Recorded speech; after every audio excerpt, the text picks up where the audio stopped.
Now, for this evening, I don't want to waste any more time. I want to introduce our speaker in our current series called Grassroots and Global Technologies and Social Change.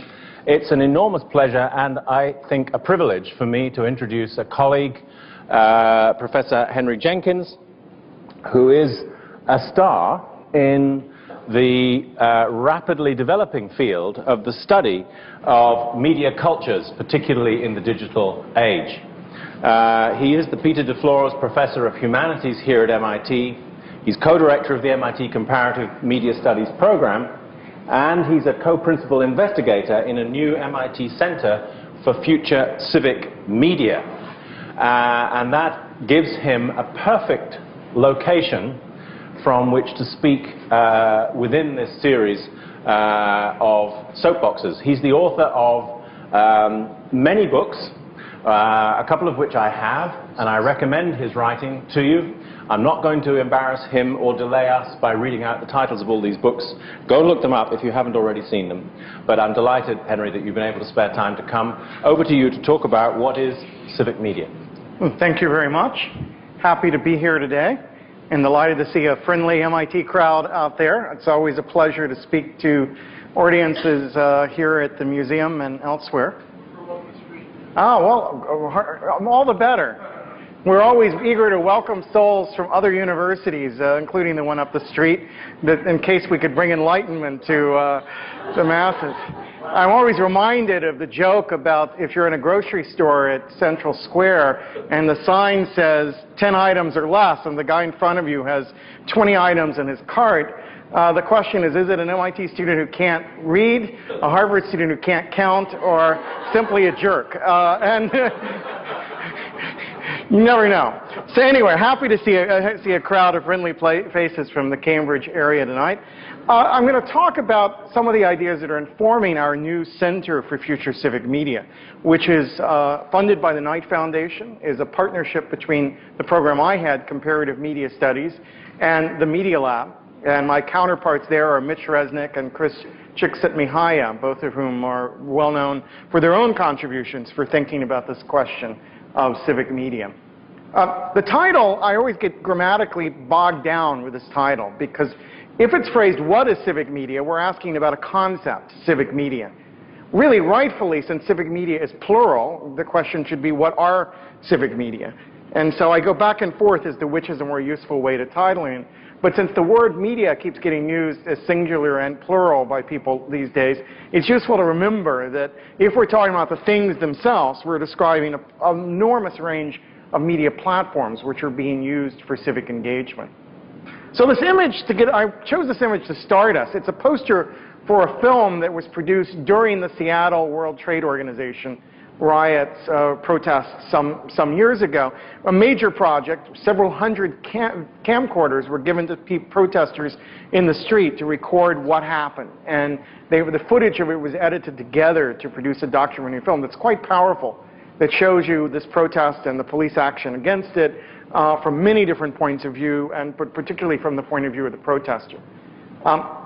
And I really recommend it as a film, but also the incident itself is a powerful illustration of the ways in which people are taking media in their own hands and using them as political tools in one way or another.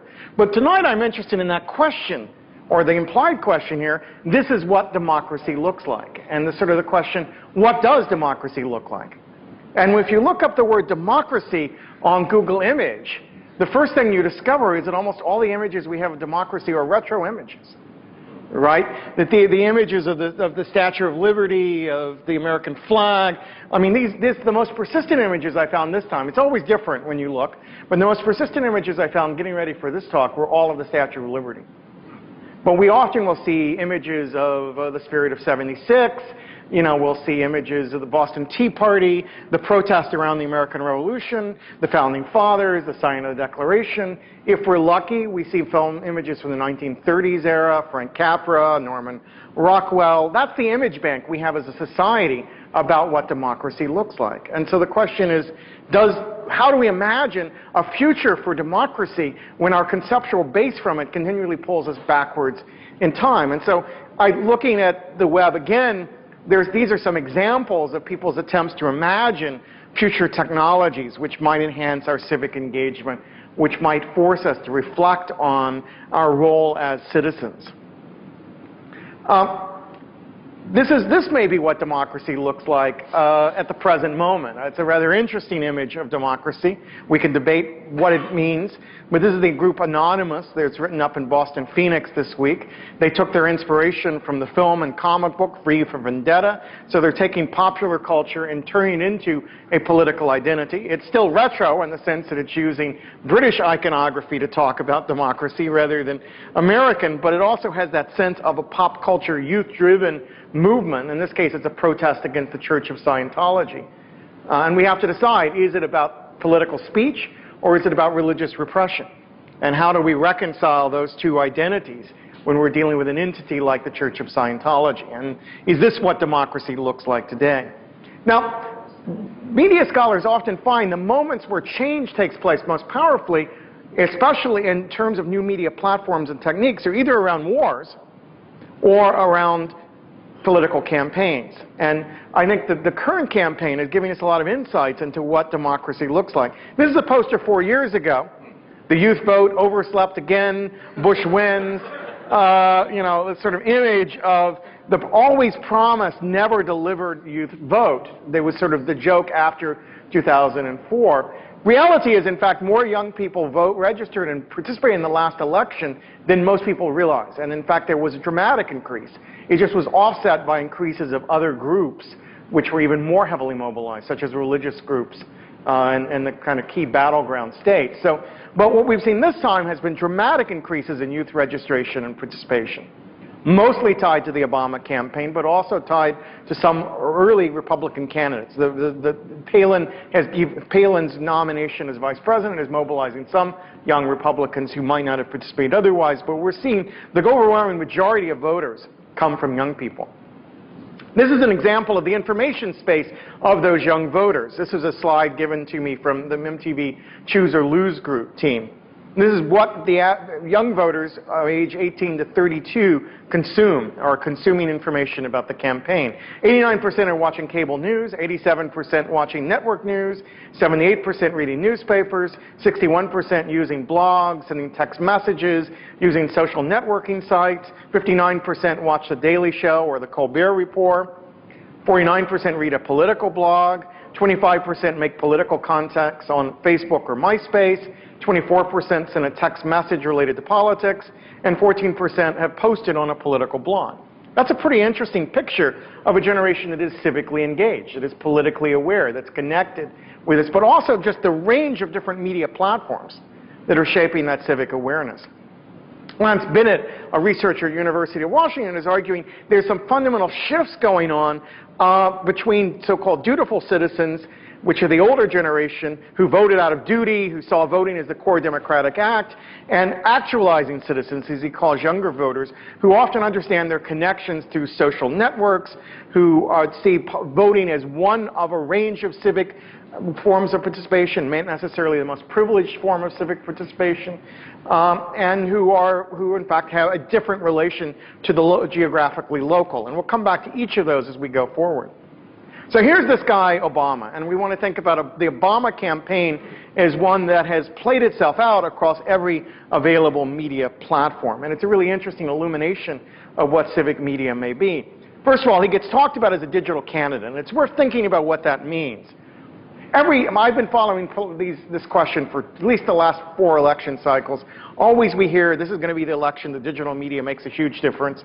And then after the election day, the pundits all say, well, it looks like once again, digital media didn't matter very much.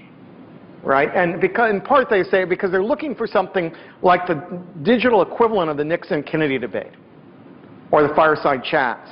But those, by their very nature, are defined by the properties of broadcasting, something everyone paid attention to at once. What we're going to see instead is many different activities using many different digital tools affecting many different segments of the population. And I think there are plenty of signs that's what we've seen this go around, and that's sort of part of why media is playing a key role. So one example of that would be the use of social network sites like MySpace and Facebook. If we think about the traditional relation of the candidate to the voter, you know, the website, the static that you go to and get information, you sign up and the campaign sends you messages, that's the model we've seen for the last 3 or 4 election cycles. Well, what a social network does is connects all these voters to each other as well as to the campaign.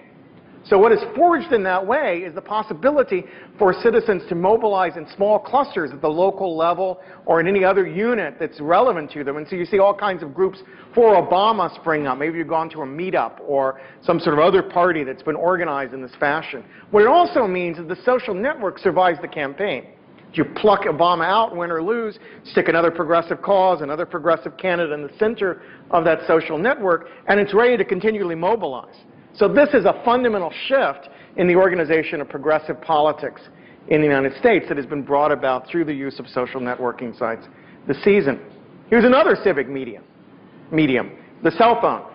When I was waiting in the freezing cold in February to hear Obama speak here in Massachusetts, 8,000 people waiting in the freezing cold, they were passing out telephone numbers of undecided voters to people in line call while they're free, you know, and communicate that to each other. And when you got inside the hall, and you can sort of see it a little bit in these pictures, people holding up their cell phone to broadcast Obama's talk to various people, whether the undecided voters or friends and family, so that everyone inside the hall becomes a point of radiating messages out to the communities at large. And so the mobile phone emerges with certain properties that make it a very effective tool for civic organization. Here's the Obama girl. This is Obama with Oprah. This is Obama with Ellen. All 3 of them are people you probably, while 2 of them come from television, odds are you saw these images through YouTube or some other participatory platform. And YouTube has emerged as a very important space in this election cycle with both official and unofficial, both serious and critical perspectives emerging. This is also about the game platform. Some of you may have read the other week the Obama campaign is buying ad time in video games. This time around, and that turns the video game into a kind of civic media platform for communication. But these images here also suggest other ways that the Obama campaign has been connected with games, has used game platforms to get its messages across. So again, we think of games normally as a recreational vehicle, but the game may also play very important civic functions. Now I'm very interested, Stephen Duncombe wrote a very interesting book called Dream, which envisions what progressive politics might mean in a digital era. And we could swap out civic engagement for progressive politics, and not much would change in this quote, but he happens to be talking about a progressive orientation. He says, given the progressive ideals of egalitarianism in politics that values the input of everyone, our dreamscapes will not be created by media-savvy experts on the left and then handed down to us for the rest of us to watch, consume, and believe. Instead, our spectacles will be participatory. Dreams the public can mold and shape themselves. They will be active, spectacles that work only if the people help create them. They will be open-ended, setting stages to ask questions and leaving silence as to formulate answers. And they will be transparent, dreams that one knows are dreams, but which still have power to attract and inspire. And finally, the spectacles we create will not cover over or replace reality and truth, but perform and amplify it. So he's describing a politics of what I call participatory culture. Politics in a world where citizens can take media in their own hands and shape the messages of the campaigns. And I would argue both cycles, last year's election and this one, we've seen plenty of cases where the candidates lost control of their own campaign and it returned to the people who shaped the message and shaped public perception. This is an interesting recent example of grassroots appropriation. I love the way people are using the language of popular culture to talk about what's disturbing to them in this election cycle. And behind that image is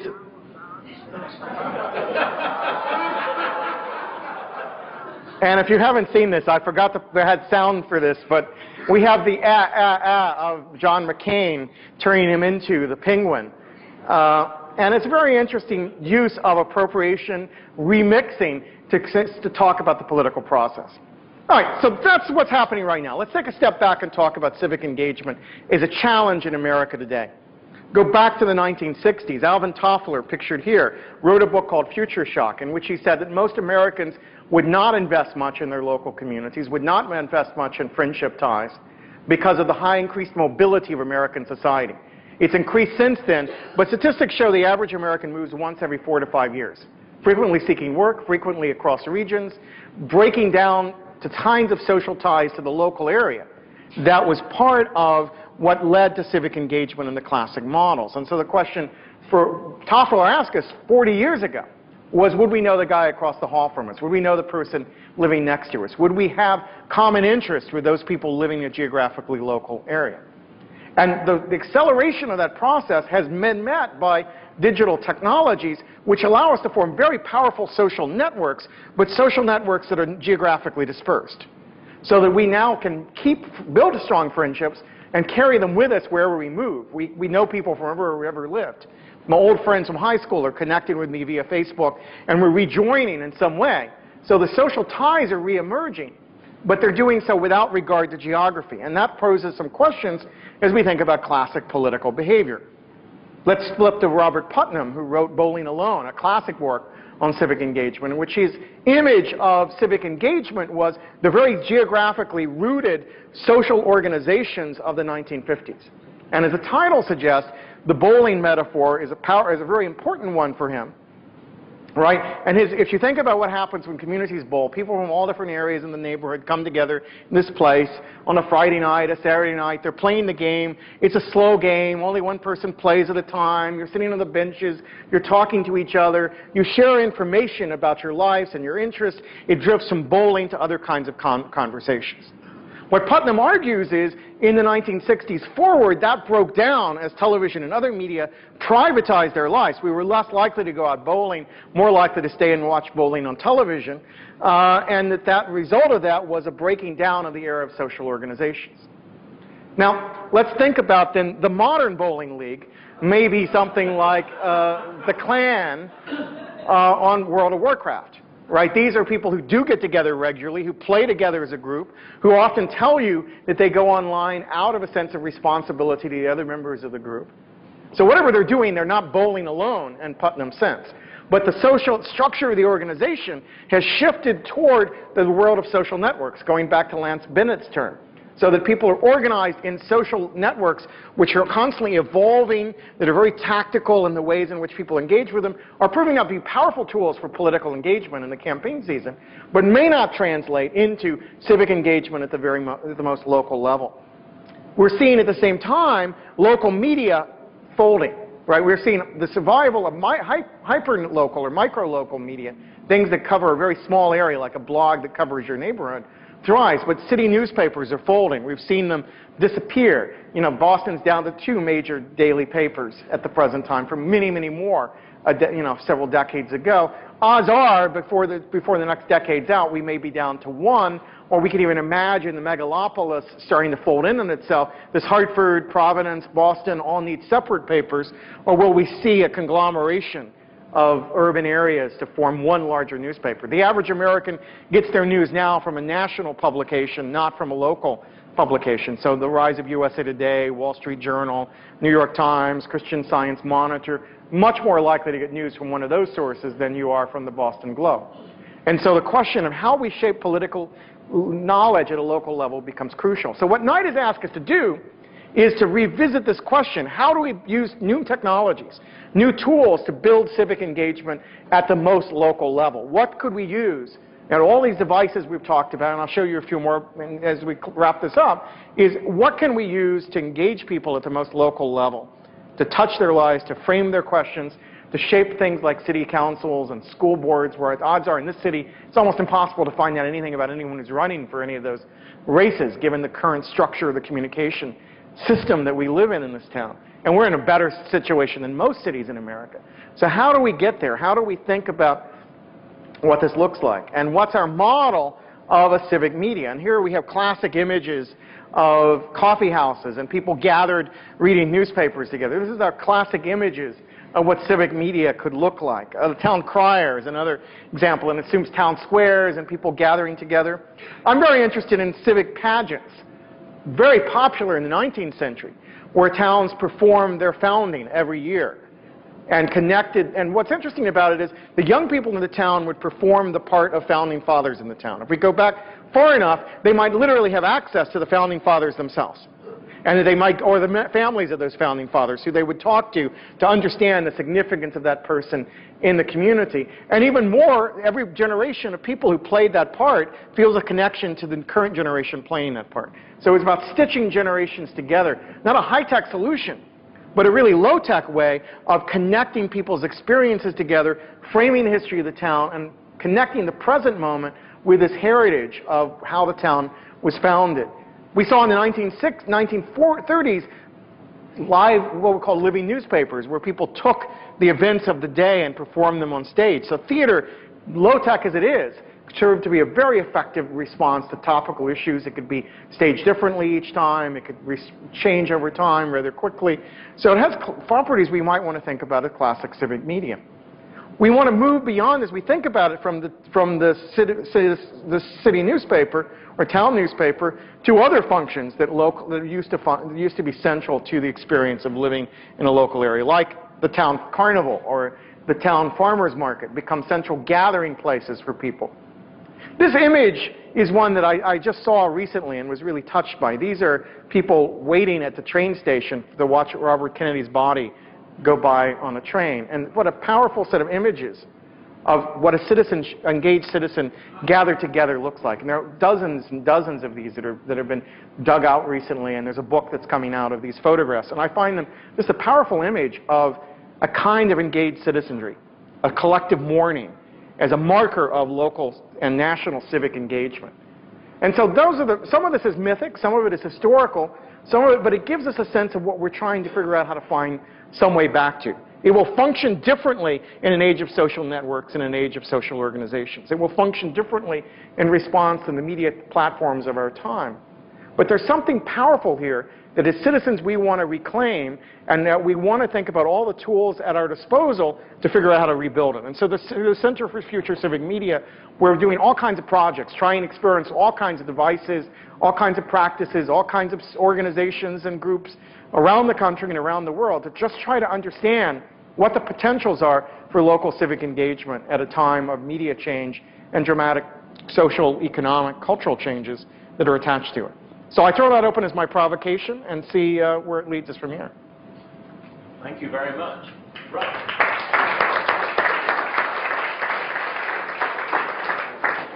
So this is where you have to start doing some work.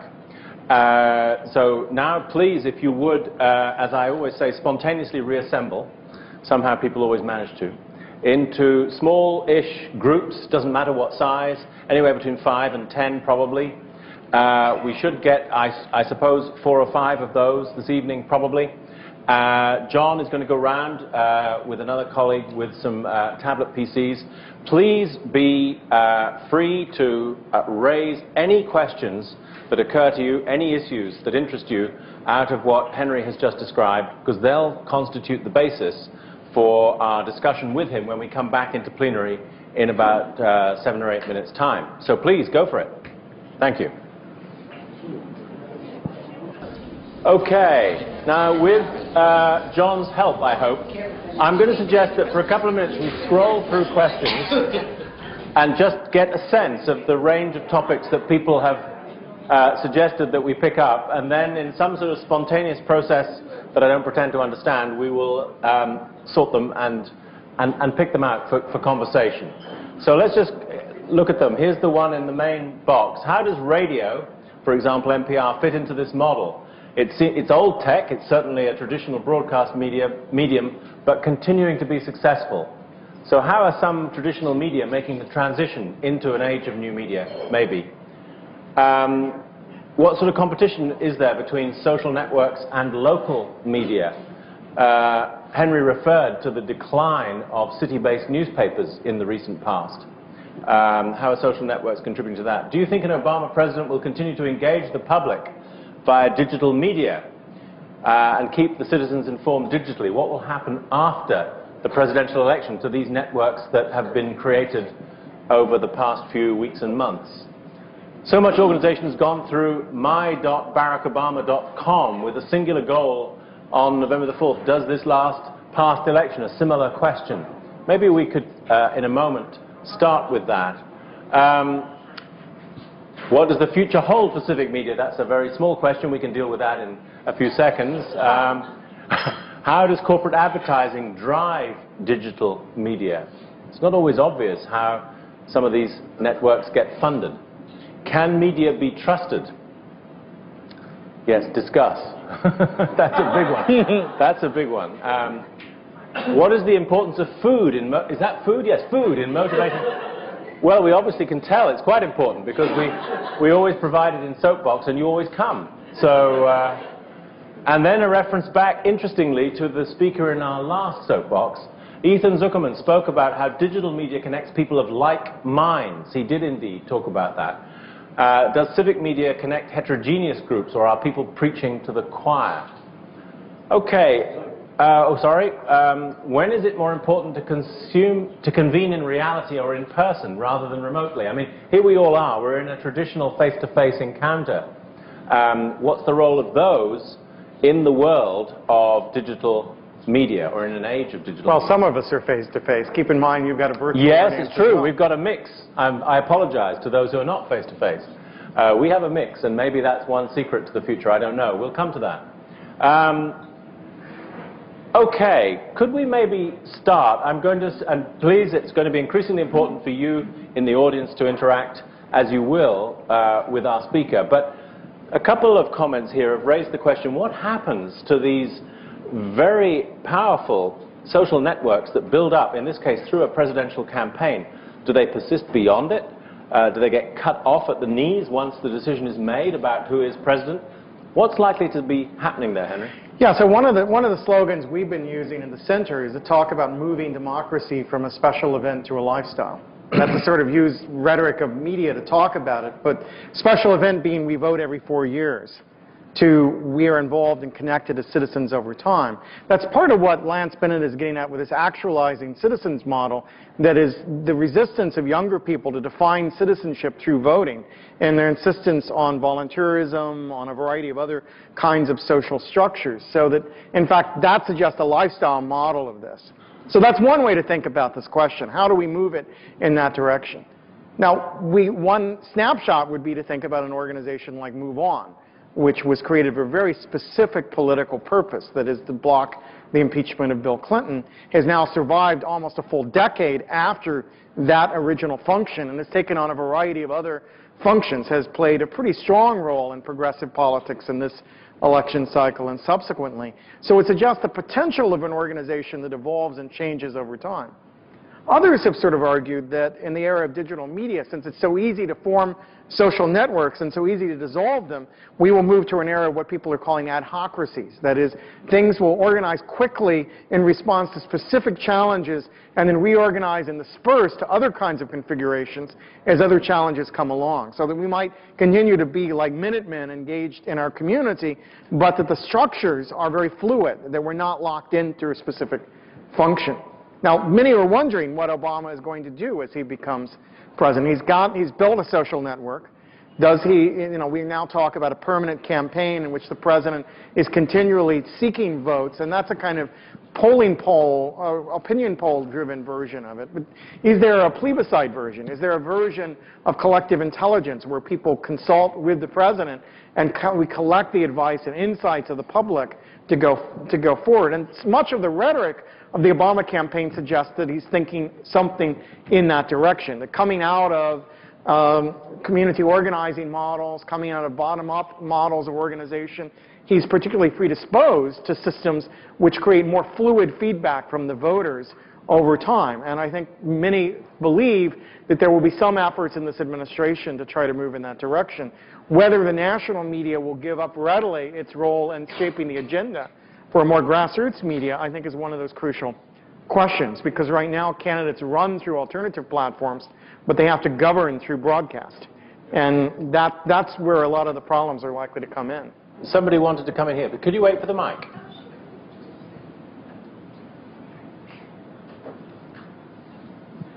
Thank you. So just a question that I suppose would increased input from the constituency over the long run, assuming that it's able to sustain itself, change our assumptions about what the responsibilities of elected officials are? and indeed what our assumptions about. Did everybody hear that? It was.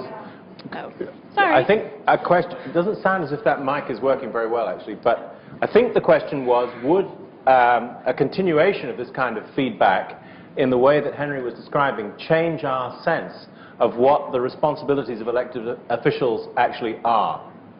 Well, I mean, I think there's one interesting piece of evidence that would point to this is work that Justine Cassell, who used to be at the Media Lab and is now at Northwestern, has done around language style of adults and youth leaders. And what she found is adult leaders tend to use a language of I. This is what I'm going to do for you. I feel your pain. I'm ready to take charge on day one. Those kinds of formulations. Youth leaders use formulations around we. What do we want to do? What are our goals? How do we achieve this together? The Obama campaign, and that comes out of a world of social networks. The Obama campaign gravitated toward that we formulation, which it acquired from the community organizing sort of world. And the potential there, and so if we take that to its logical extreme, there is a different interface between the elected leader and the public, one that's more consulting, more deliberative, one that opens up space for more voices to be heard. And that's, I think, for me, was part of my early excitement around the Obama campaign, was that sense of maybe there was a different political model in the offing. Now, as you watch the campaign continue, we're hearing much less of that we language. We're seeing much less about unification and purple politics and all the stuff that by late spring was the Obama message. By fall, as he's gotten into partisan battles, we've seen that rigidify. And Obama has become much more the Democratic candidate than the purple candidate, much more talking about his administration rather than our administration. And so the question is the structures of our politics today ready to embrace a more deliberative bottom-up model of citizen engagement? And I don't know. But I think it's a very interesting moment to see how that plays itself out. We're going to have another experiment with the mic, with the person at the back. How am I experimenting? Any better? Not much. You need to hold it quite close, I think. Okay, I can't tell. He can't possibly make decisions or be substantially affected by the types of interactions you describe. That's nothing more than ruling by polls, doesn't work. The people who are giving him, the masses who would be giving him the input, don't have the information he has, don't have the experts. It makes absolutely no sense. Having said that, he will pretend to do it because it's a way to remain popular. We will see. Let me just say I'm a little less cynical than you are, because I'm seeing large-scale knowledge communities function quite well elsewhere. And I think that we're seeing a different kind of relationship to expertise emerge. I can't help thinking of a comparison with, because at that time I was living in the UK, with the election that brought Tony Blair to office in the UK in the late 1990s. And the rhetoric in the campaign there was very much about reconnecting politics to, quotes, the people. It was before, really, the emergence of some of these social networks that you have focused on. And what that administration in the early days did, which is perhaps interesting, is that it organized quite a lot of focus groups amongst citizens in the community as a way of allegedly trying to keep the new administration in touch with where public opinion on various issues was. Now, a focus group, rather like our little brainstorm sessions, is a very traditional form of interaction. But it's not so traditional, at least it wasn't then, for a government to use it as a method of keeping in touch. And I wonder whether some digital equivalent of focus groups might be useful to a new administration to keep in touch with where people's sentiments really are. Yeah, I mean, if we think about traditional polling, they're more or less yes, no, black, white, this side or that side. We're very broad binaries. A system like Wikipedia, which is designed to allow consensus to emerge over time. It's iterative. There's middle ground positions emerge. It's a tool for discovery. It may not be a tool for resolving conflicts, but it may be a tool to collect a variety of viewpoints in a shared framework that allows you to then understand more deeply the way decisions affect large numbers of citizens. And so that's what I envision. Now, the pluses of Wikipedia as a model is that we now have this pretty rich resource that's out there that didn't exist before. As Jimmy Wales put it, it shouldn't work in theory, it does work in practice. On the other hand, it's a deeply flawed mechanism, right, that it's subject to all kinds of manipulation. And that's why you couldn't take it as face value in making a decision. No. So, classic example, did you know that 75% of the Sarah Palin entry was written between midnight and 12 noon on the day that the Sarah Palin announcement was made, overwhelmingly by 2 people. So the Sarah Palin's entry turned out to be the most heavily read Wikipedia entry ever. Wow. That day, because you're an unknown politician who's being announced, many, many people turned to Wikipedia for advice, and the McCain campaign essentially wrote the rhetoric of the Wikipedia entry. Now, over time, it's corrected itself, that over time, both strengths and weaknesses of Sarah Palin have reemerged there. And what's important about that platform is it's transparent enough, you could discover that it was all written by a couple of people in a 12-hour period, and the people quickly discovered that. And people have developed literacy of seeing through it. So we're learning how to think about the flaws of tools which allow consensus to emerge. And I think those tools are different from those that simply take a snapshot of public opinion and, in fact, push us into extreme positions by saying, do you believe in this or this? Rather than what do you believe in, how could you pool your information? So I'm less cynical because I think some of these tools are starting to work. But I don't necessarily predict that politics is ready to fully embrace the potential of these platforms. Now, we've got several people wanting to speak. And, okay, you first and then this I've lady got the second. microphone. There are 2 precedents that strike me as worth noting. One is our governor, who has a whole office of civic engagement and does a whole formal civic engagement process, and yet there was no civic engagement involved in his recent cuts, which is an indicative pattern. And the other is Triumph of the Will, where there was a lot of civic engagement, but it wasn't the kind we'd like. Yeah. I think we have to decide. You know, we historically have struggled with this question of publics, crowds, mobs. We like publics, we like communities. The classic Frank Capra films are all about this tension between communities and mobs. And they're both versions of collective engagement in a political process. And it's something we are going to have to sort through. Please, now, this person here was next. Sorry, have you got a mic? And then we have somebody over there and somebody here. I just want to go back to some of the old technology before we even started with social networking technology, and that's the old email and just even interacting with a computer. And some of the earlier work done by Nash and colleagues about what happens when people engage with technology is that they reproduce the social, you know, if a computer talks to you, you think that it's a human being and you actually feel like you're socially engaging. Or I think about some of the earlier research that's been done on email, and I was thinking about when the CIO or the CEO of IBM began to email all of his employees, just giving them a daily message and saying, hello, how are you? This is me, you know, blah-de-da-de-da, and how the illusion of engagement.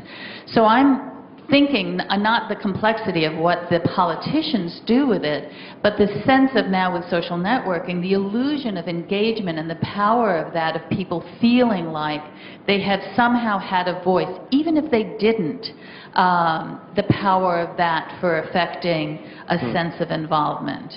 Yeah, I mean, I think you're raising an important question, although we don't need email to do it, given the role of call bots. Telephone-based bot systems that are being used very extensively by a number of candidates in this election cycle. We could go back a generation before that and have the same effect. I think that, but yes, we have to, as a society, learn to separate out false engagement from actual engagement. One of the challenges of the era of YouTube is to separate out real grassroots media from so-called AstroTurf. And AstroTurf is fake grassroots media. And we're seeing many, many things that seem to come bottom up that are actually being distributed by campaigns and major companies, but designed to look as if they were shoddily done by amateurs. Now, to my mind, that tells us something about a shift in power, because groups that historically could have used broadcast and advertising to command our respect and attention now have to pass themselves off as grassroots, because there has been some shift toward popular power that's emerged around some of these platforms. And there is an authenticity, a credibility of that fake grassroots media that they're courting, which suggests that to some degree the public is getting a greater voice in the process. But to some degree, it's a very cynical move, which leads us to think people are listening to us when they're not. And they simply collect our emails and dump them in the trash can on an hourly basis. And certainly a lot of Facebook pages work that way. Yeah. Please. I'd like to make 2 points. The first one is you mentioned how Obama talked about we originally, and more recently has been talking about I. You run a political campaign very differently than you run a government. And I think the fact that he talks about I right now is what is effective in getting votes, getting support. Once you're president, you've got the government there. You no longer need that same level of support in that same manner. And you normally govern very differently. Although I don't think that our current president recognizes the difference fully. No, so the question is, you know, the Constitution talks about we the people. So it's got our framework of democracy is based on that notion of a we society. The question is, will Obama, facing a divided country, a crippled economy, a war still in process, will he have to be a consensus builder? And is that part of what people thought they were getting when they bought into Obama to begin with? That both McCain and Obama's original message was reaching across the aisle. Now we've seen bloody noses on both sides. How do we move out of that mode of the campaign and back to a centrist consensus-building model of government? It's going to be interesting to watch. The other point I wanted to make is that Obama's made it very clear that among his advisors, he wants people with a variety of views so he can listen to all different opinions and make his own decision. Ultimately, I expect he will be the decision maker, but a way of getting a variety of opinions is through the kind of social networking we're talking about. Yeah, and his model is, in fact, biographies of Lincoln and Lincoln's cabinet, which he references quite often to describe this sort of bringing your rivals into your cabinet so you have around the table a range of different viewpoints. We'll see if he actually does it, but that's what how he's presented his vision for the administration. Please, here. Yeah, if we observe the pundits on the television, and if we observe the advisors for Obama or anybody making a decision today, certainly me when I'm in business, the people who you are talking to through network or otherwise, in the room or otherwise, are all connected to their own networks, who are connected to their networks at all times. So there is no way not to have a network decision. The question is, who impacts those networks? How do they influence them? And as you point out, they're obviously sufficiently powerful so the corporate interests want to influence them, and so do grassroots influence.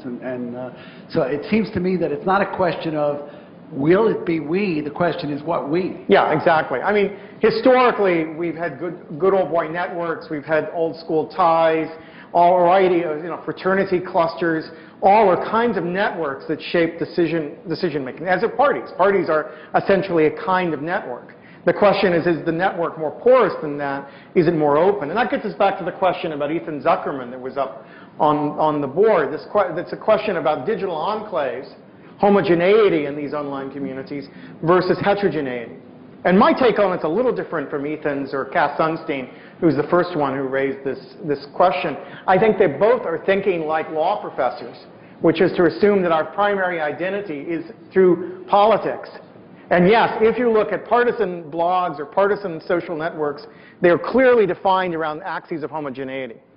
But most of us belong to a range of social networks. We're stamp collectors, we're gardeners, we're Baptists, we're viewers of Lost, we're involved in all kinds of different axes, and we're ethnic axes and so forth.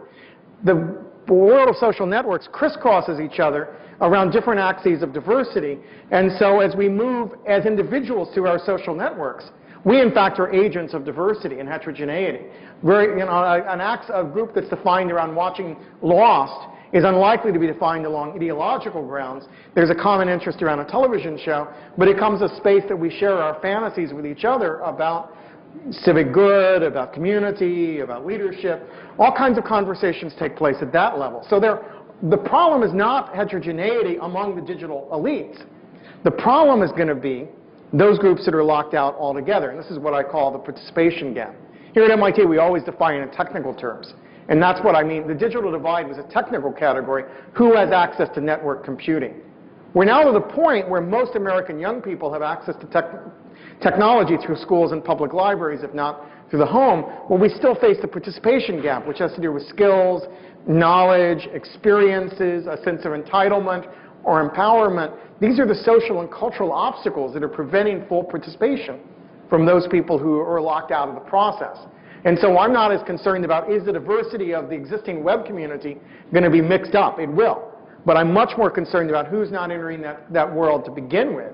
And are we doing everything we can educationally, politically, socially to ensure the diversities of our community are empowered to enter the conversations that are taking place online? And in a sense, we could read Ethan's work the same way. He's looking at parts of the world which don't have a lot of digital access and trying to figure out how their voices can be heard in online discussions. Is there any advantage to not being in the network and deliberately being, I mean, is there, because I can see, I'm not sure where I'm going, except I can see, considering the networks that already exist, there are people who actually separate themselves from them and use them perhaps when they want to, but they essentially remove themselves. Is there any advantage? Well, I think there's power in moving between networks. I'm not sure there's power in opting out of networks.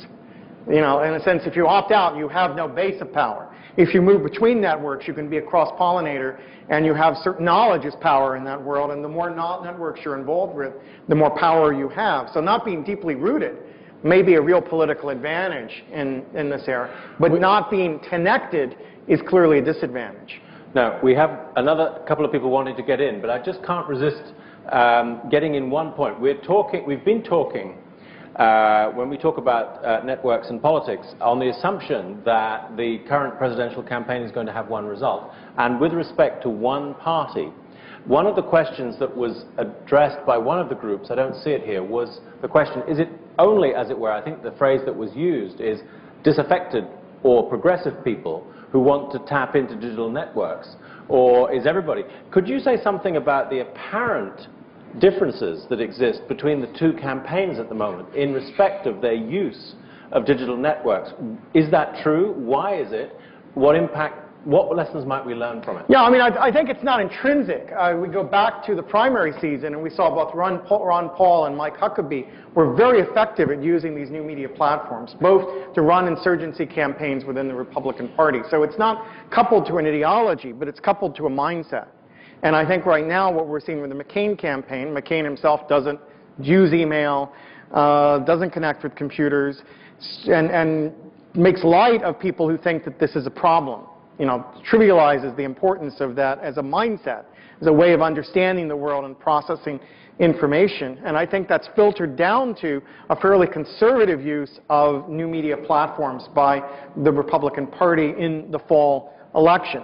Now, that's not to say that there's not other kinds of grassroots media going on. I think we discovered last time those of us following the digital campaign largely missed church newsletters in states like Ohio and Missouri, which turned out to play an even more significant role in mobilizing voters. So I think we can't assume that it's not grassroots or networked, only that it is not, by and large, being very public in its utilization of internet-based technologies. But there are some significant examples of, you know, rapid deployment of advertising online, for example, where both campaigns have shown the ability to see a commercial aired in the morning and distribute a counter commercial within hours using the web, which would have been inconceivable in any previous election process. So it's not as if there's not a lot of innovation going on. It's just right now it looks like the Democrats and the progressives have surged ahead in their use of new media platforms. Right now, odds are 4 years from now, those advantages will have closed again. Thank you. Please.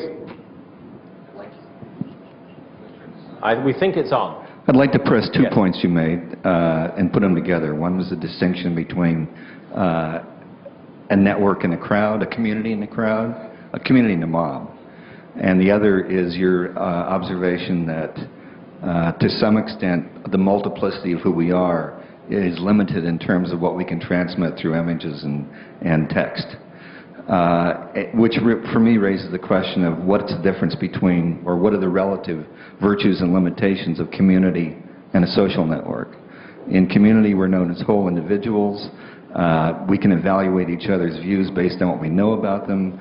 The community can use any element that we are in order to meet a need. And it's usually we know each other locally and in a whole sense. Social network has the virtue of being dispersed. It has the virtue of being able to mobilize many people on an issue, but it also has limitations. So I forgot what my question was. Well, it's a good summary. I like where you're going. Well, so, I mean, why don't you do something? Sort of to pick up on that, one of the things the research now, almost 2 decades worth of research on online communities, says those that survive over time are those that are anchored regularly by face-to-face communication by at least some significant subset of their membership. And this goes back to the question of food, right? It's the food, we've used food to talk about being physically present, being present with our bodies, being engaged, breaking bread with each other, that turns out to be very fundamental to human behavior. And so I think what you want to have is some balance between social networks and communities so that you have the advantages of each and avoid the blind spots that both of them potentially fall prey to. So that I definitely believe in that's why I'm very interested in how we take what we learn from a world of social networks and apply it back to a world of local governments and local experience. That we want to get back to breaking bread together, physically being present, being part of a community, but maybe a community that interfaces with each other in new ways. Like the students I have on campus who are Twittering each other all day long and are connected, whether in the same classroom or on the opposite end of campus. They're locally present, but not face-to-face all the time, but they have a different level of social connection that emerges through the use of mobile technologies. And that may be a way of thinking about our communities and how we deal with them, how we bridge the social network back to the community so it's not one or the other, but we have the advantages of each. I have a feeling I missed someone down here who wanted to speak. Was it you? Please, use the mic. Thanks. The only candidate just close to your mouth. The only candidate I've heard tonight is Obama. And I wonder if this kind of conversation would be totally different in a different state. Yes. The answer is probably yes, depending on which different state we're in. Yeah, I mean, this is Massachusetts. Yeah. So, I mean, I'm from Georgia originally. My bet is that as Georgia gets close to 50-50 split of the votes, which it's edging toward, this conversation will be really rather interesting in terms of how people perceive the two campaigns and how they understand what's going on. I mean, you could take the same facts and you get a totally different reading. But that's the reason we need to have a broader range of participation, because we all live in different realities now, and the question is how do we create communication systems that cut across them. And yeah, I often find when I talk in the classic red states that I hear there are very few Republican or conservative people in the audience who are willing to speak up. I can't say there are none in the audience, but the ones who are willing to speak generally are progressive. So the question is, how do we learn from each other? And I'm not sure I know the answer. I think what we're seeing is, with the era of citizen media, is more voices are out there, and the question is what are the kinds of organizational systems to ensure that diversity gets heard? There's no guarantee a participatory culture supports diversity. So you look at something like YouTube. If you look at the top 100 videos on YouTube, popularity-wise, at any given point in time, 95% of them are going to be white, middle-class males. And that doesn't mean minorities are not using YouTube, that they're not connecting to their social networks. The content is there, but it doesn't come up to the top. So mechanisms like Dig, where the public votes on what's valuable content, have a very strong majoritarian bias or a very strong push toward consensus. And if those become fragmented, then you get into that situation of the digital enclave. What we're seeing physically is that people are moving to the states that reflect their politics more and more. In an era of sort of entrepreneurial capitalism, of individuals who move through social networks and get temporary jobs, people have much greater control over where they live. And so the red state, blue state formulation is becoming a reality as people move to those states that are most like what they want to become. And that, I think, could mean that just as much as online we have the threat of digital enclaves, we have enclaves in our neighborhoods. That means we are seeing less and less real discussion across party differences at the present time. And so I think part of what I'd love to figure out through the center is some models of how we mix that up more, because I think it's really important that we do that. Please, Matt. Oh, Are you waiting to come in as well? Yeah. You first, because you haven't spoken yet, and then our friend at the back, please. Okay. I just think it's important to remember that it's not that there aren't conservatives on the internet. There's an active conservative blog network. There's a whole realm of people who have conservative points of view who are networking together. I don't think it's to the same extent that the progressives have used it, especially this time around, but it's not that they've completely forgotten the digital age. No, I certainly wouldn't want to imply that, but there are some of the most powerful blogs out there are conservative blogs who really have learned to use it.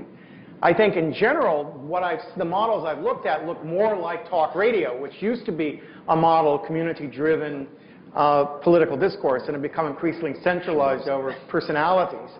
So that it's telling that Rush Limbaugh calls its supporters ditto heads. Whereas the early talk radio had been a communal-based model going back to the 1960s, where people framed questions and there were a variety of perspectives heard. And we now have a very narrow ideological slice. I think that most of the conservative blogs I've looked at are taking into digital space that talk radio model, where someone has very strong opinions, they lay out a foundation for each other, they've done less to build social networks around them than they have to create platforms to disperse opinion. And I think it's a different strategy for thinking about what the model is going to be that we're seeing right now. But even that generalization breaks down pretty quickly, I think, because there are always exceptions. And definitely, as I said in the primary season, I would put the Huckabee's innovations or the Paul movement's innovations at least on par with Obama's in terms of understanding what can be done with these platforms. And Huckabee got as far as he could with almost no budget, with little name recognition, is largely based on his ability to use digital tools and to fuse politics and popular culture in ways that threw people off their guard. And I think we will be studying the Huckabee campaign in the future as an alternative model for how this kind of politics could look at it. And we have to pay respect to how far he got from where he started in that process.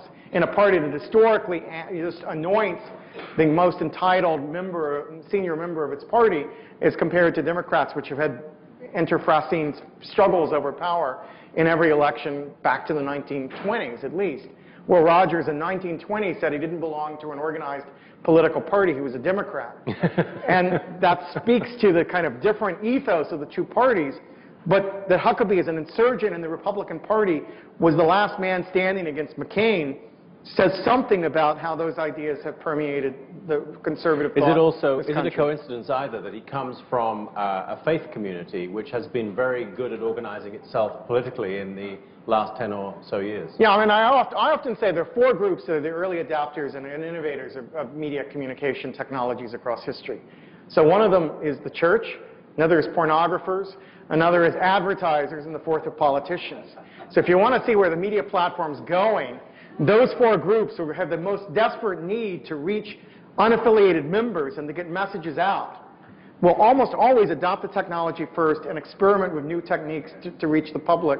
And they're learning from each other constantly. So yes, the evangelical movement is incredibly innovative, consistently, in its use of new media technologies. And so that's not surprisingly, along with the Libertarian, the two wings of the Republican Party that have been most effective in mobilizing digital media. The least effective at using it are the sort of Wall Street Republicans, the big business Republicans who have had less invested reason to think about how to use these technologies because they've historically had more access to traditional channels.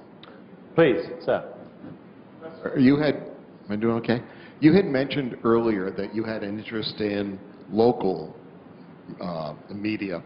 And I asked this question seriously, although it may sound funny to begin with. But I wonder if the prospect of having to actually meet flesh people with whom you might discuss intellectual concepts online, that if I knew that ultimately my standing in this online community would be a function of whether I was willing to show up at Joe's house Tuesday night, that to me is a daunting prospect. I don't want to go to Joe's house. But I'm willing to talk, I'd love to talk to you or anybody else online, because it is a more intellectual situation. No, maybe, so anyways.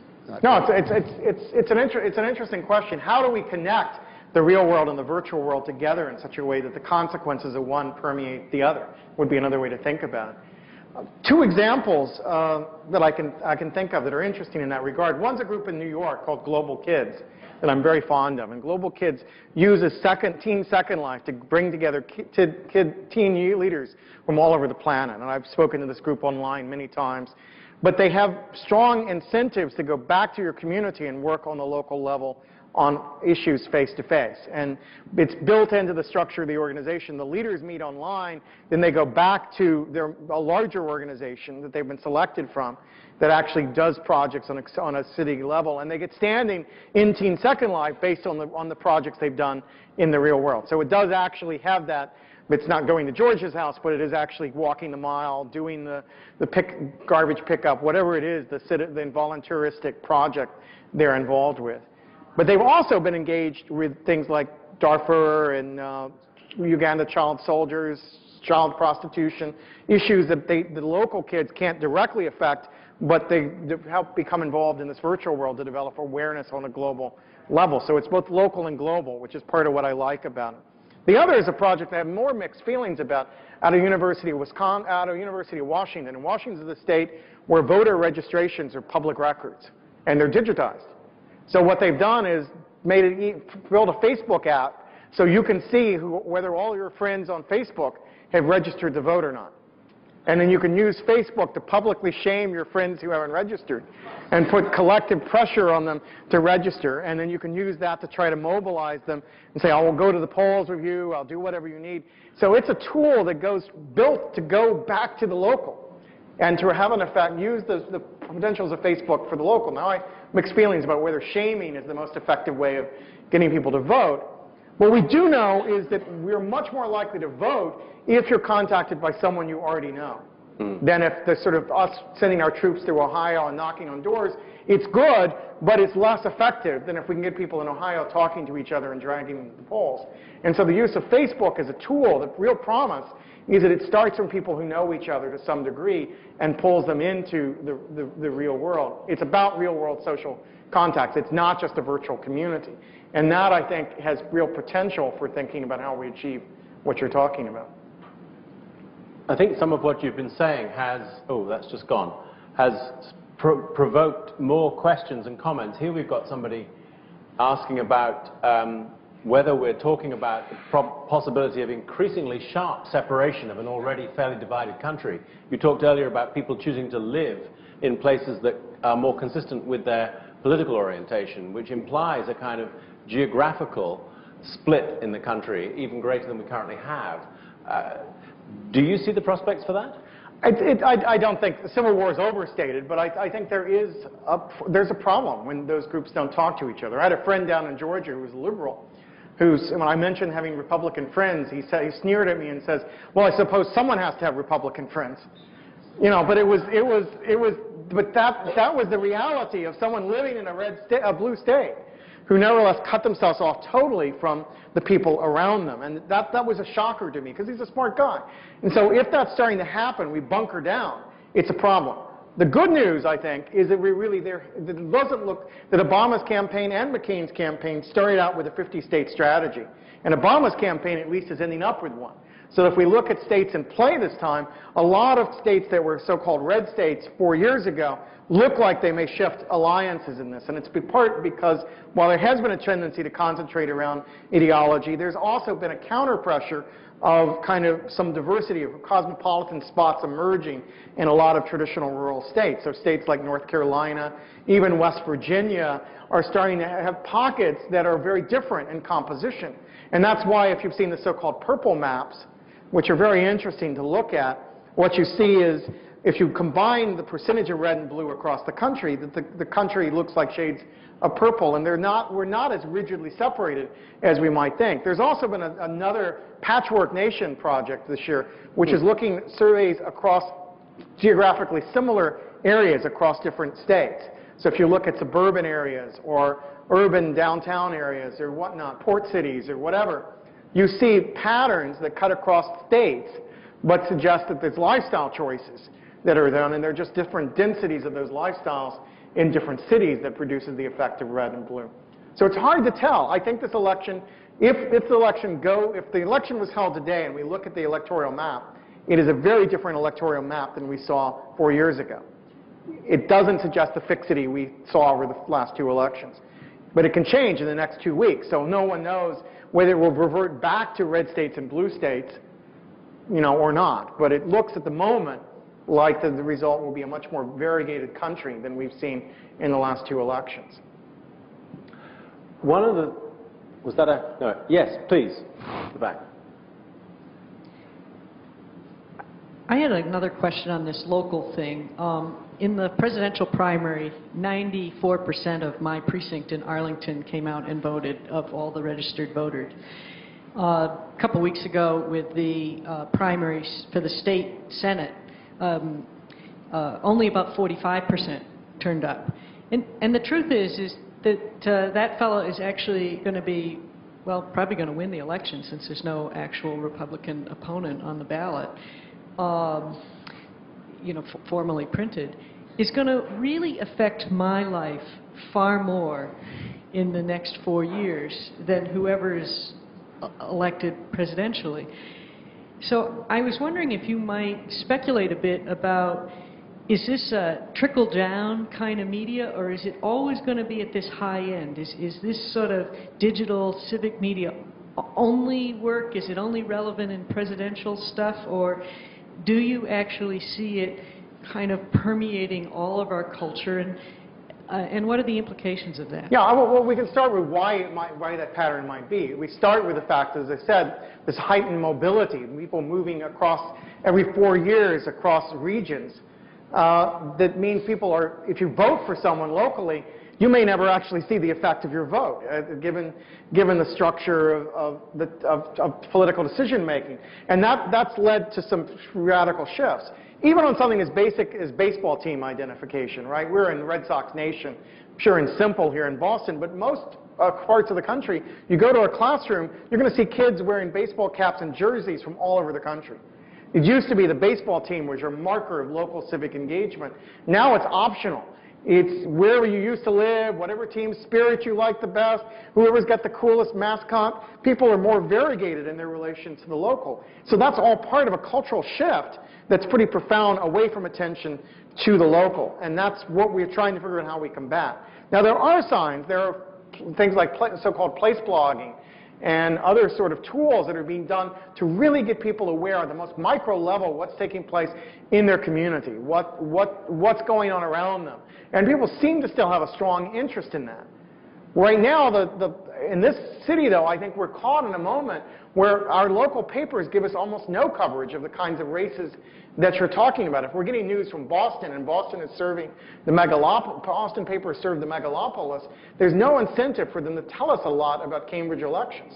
And it's still only about 60 to 70% of local candidates even have websites nationwide. So we're looking at, so you go online and you try to find out who these guys are, and it becomes harder and harder and harder. So that's where the real problem of information flow really is. I don't totally blame citizens for failing to turn out for local elections when it becomes so difficult to get any meaningful information about candidates that you just start to give up. You become, really pessimistic about your ability to make sense of it, and where you have so many candidates who run unopposed. But this wasn't hard. They had websites, they had blogs, they were Arlington networks, they had street signs. I mean, this is a highly engaged community, very precinct. So it's an extreme case, but it's where that national orientation versus the local orientation. The people that could really, they're going to fix the potholes, and the budget cuts of every social service and education, and yet we aren't interested in voting at that level. It's not because this community just assumed that one person was going to get elected anyway? No, because there was a big competition. Okay. Interesting. So I didn't follow the specifics, but I know here, I just had to vote early because I'm going to be away on election day. And really, there were only 2 choices on the ballot. There was a presidential choice, there's a U.S. Senate choice. Everything else, the candidates are running unopposed.